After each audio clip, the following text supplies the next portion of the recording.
Hi, everyone. Welcome to the Pattern Breaks Facilitator series, where I chat with a seasoned creative facilitator, and they'll take you through a pattern breaking technique to do in real time or when you have the time. Thanks for joining us. Today's guest is Jim Smith. Hey, Jim. Hey, Michelle. Hi. So, Jim is the executive happiness coach. He's a facilitator, executive coach, keynote speaker, and author, helping create a happier world and workplace, one leader at a time. And he works all around the world using storytelling, movement, creative imagination, and a variety of other creative methods in his work.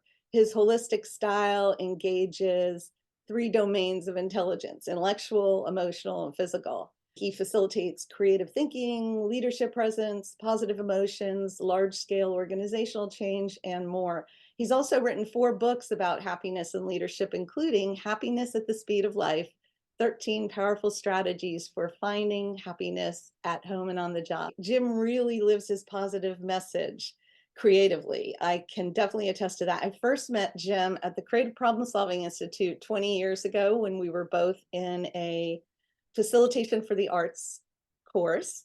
And Hmm. we connected there. And then we saw each other at another course the following year, exchanged numbers, and we've been staying in touch ever since. And I've watched Jim's work and life, and he's amazing. And so I'm so delighted to have you on this podcast, Jim, and to have you share one of your approaches. But first, I want to just ask you, what was your journey into facilitating creativity? Really began when I was still in the corporate space. I worked for a CEO who hired me in to partner with him to change the culture of an organization that had been very staid and stuffy. I mean, even to the point of like brown drapes covering windows. Like there was no air in the organization, and he wanted to create something that like had no boundaries and was very, very different. And he and I together went into the field of creativity, started exploring and discovering because we realized that almost nothing of what existed there was was usable. Like we had to recreate everything and bring several hundred people along on that journey. So the um, the need for me to get better as a facilitator, to learn how to create spaces that invited people in and included them in the process was vital to the success of the organization. So I had a great time there and learned a lot that later led me to the Creative Problem Solving Institute, as you mentioned, when I went into do when I left the corporate world to do freelance work. Great. Well, would you say out of all your years of facilitating creative process, uh, what is the thing you learned, or what's one discovery you made, or something you've learned that you feel would be helpful to anyone listening here today? Well, probably the model that I most often use comes out of appreciative inquiry. I live in Cleveland, Ohio, and I got my master's degree at Case Western Reserve University, which is the birthplace of appreciative inquiry. So I was kind of like in the bubbling water as it was emerging. The the core concept of appreciative inquiry is that of looking for what's right, what's good, what's working, what we can appreciate first versus the kind of the Aristotelian method of solving any problem, which is to put it in the middle of the table and beat it with a stick until it dies. And if it survives, then maybe it's a good idea. And the appreciative approach always starts with nurturing it and giving it fertilizer and sunlight. And then if it thrives, that's a good idea. Um, so no matter what approach I'm using, of thousands of tools, I think that one's really the foundation for me. Yeah, I love it. Building on what works. I resonate with that around building on what's alive, finding what's alive and working in a system and Yeah. building on that. That sounds great. Well, I'm going to pop off here. I know you have a juicy little approach for us to try. I'm going to pop off here and let you share the approach, and I'll see you in a few minutes. Okay. So a lot of the work that I have done um, is kind of against character for me. Um, when I was growing up, I was always very intellectual. That's how I succeeded. And it wasn't until later in life that I really became acquainted with embodiment. And what I've learned is that using the body is one of the most powerful tools for making rapid shift because there's so much wisdom in our body that we don't normally pay attention to because the world reveres the intellectual, the noticing patterns and numbers and trends as opposed to what's just intuitive.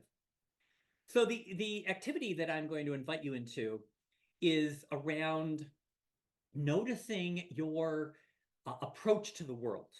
I invite you for a moment, if you can, while you're listening to the activity, I invite you to stand. Although if you're sitting, you can do it just fine too. Standing is just going to accentuate it.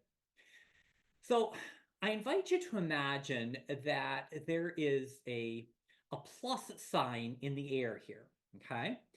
The up and down bar of the plus sign runs through your body from just above your head to just below your feet in the ground. Okay. And then the crossbar of the plus sign starts in front of you, runs through your core a few inches below your belly and out your back. So there's this range of forward and back, and there's this range of up and down. Now, most of us have the capacity to live in any of these energies. For purposes of this exercise, to make it quick, I'm gonna use earth elements as metaphors here. So um, the down energy, roots in the ground, solidity is your earth energy. You're grounded, you're connecting with your roots, and this is an energy for stability, for making decisions, for holding your space, for having authenticity in the world. The up energy or the up bar is the earth element of air. There's movement up here and flexibility. Very often, this is the space we inhabit when we're ideating in the creative journey. This is where we imagine, this is where we generate new ideas and consider possibilities and bring in different perspectives. The forward energy is the energy of fire. Fire is about moving forward. Fire consumes, fire moves rapidly. This is the energy of making decisions and getting things done and breaking through barriers, right? And then the back energy is the energy of water. Water receives, water accepts, whatever comes into water gets absorbed. This is a space of listening, of accepting, of holding for others and considering. Now, most of us live our lives in one or two of these. We all have some that are dominant, some that we don't practice as much. Let's not get into where that comes from, but upbringing, practice, your life experience. There are energies and ways of showing up that you have always used. And so you're really good at those and maybe not so good at others. For example, if fire is one of your elements, you're good at connecting with people and making things happen and moving forward and making decisions. But of course, every element has a dark side because you might also run over people and not pay attention to them. If you're very good at that, you might not be so good at sitting back and listening and allowing things to happen versus making things happen. So without going into detail about all four of these energies, I invite you to consider, even as you are moving through them, which ones are your favorites? Which ones are you really good at? And which ones maybe would you like to nurture more in yourself? Which ones have you received feedback that, gosh, I wish you could do more of that? Maybe you want to feel more confidence, you need more earth energy, or maybe you've been told you're not a very good listener and you need a little more water energy. So, since this little episode is about pattern breaking, I invite you to notice which of those you most want to nurture because you want more of it. And the reason I introduced you through the body to the up, down, back, forth is because that's how you can put it on. So let's say you want to nurture more water energy, more the capacity to listen, the capacity to allow others to feel heard, to let go, to allow. Um, so put on that body that's going to feel alien to you. So when you sit in meetings, sit back, put the small of your back against the back of the chair, lean away versus lean in, and notice what happens. Just literally embody those energies that you don't normally, and notice what happens when you literally put it on like a, imagine putting it on like a coat, like a jacket. You will experience the world differently and you will have different thoughts because you're using a different body. So that's my invitation to you is very, very simple, fire, water, air, ground, or earth. Try something you're not familiar with, embody it, take it to a few meetings, take it into conversations, and notice how the words in your mouth change. Notice how you feel differently, and notice how you create different forms of conversation from that different energy. So that's my invitation to you, to break a pattern in yourself by intentionally wearing a different body. And that's all there is to it. Michelle, back over to you. Thank you, Jim. I was doing that myself as I was listening. I love it. It's funny because you could do that, noticing it, and you could even make it into a dance or, I loved it. It was great. Like the earth dance, the water dance. Yes. Yeah. Yeah. Okay. Well, thank you so much. So can you let people know how can they find you? Well, as Michelle introduced me, I am the Executive Happiness Coach. So that's theexecutivehappinesscoach.com. You can also find me by Googling that term.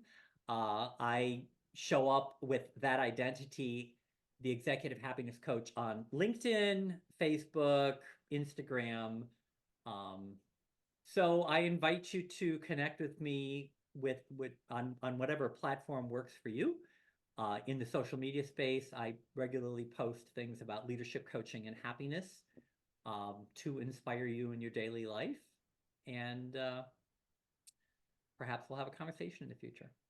Well, you are an inspiration, and I thank you, Jim. And if you would like more pattern breaking ideas, I have just released I'm releasing my new book. I just released it, Pattern Breaks, where I share principles, practices, and processes for facilitating creativity and cultivating your own.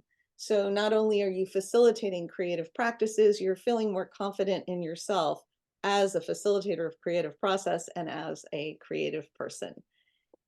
Thank you so much for joining us, and we'll see you in the next video.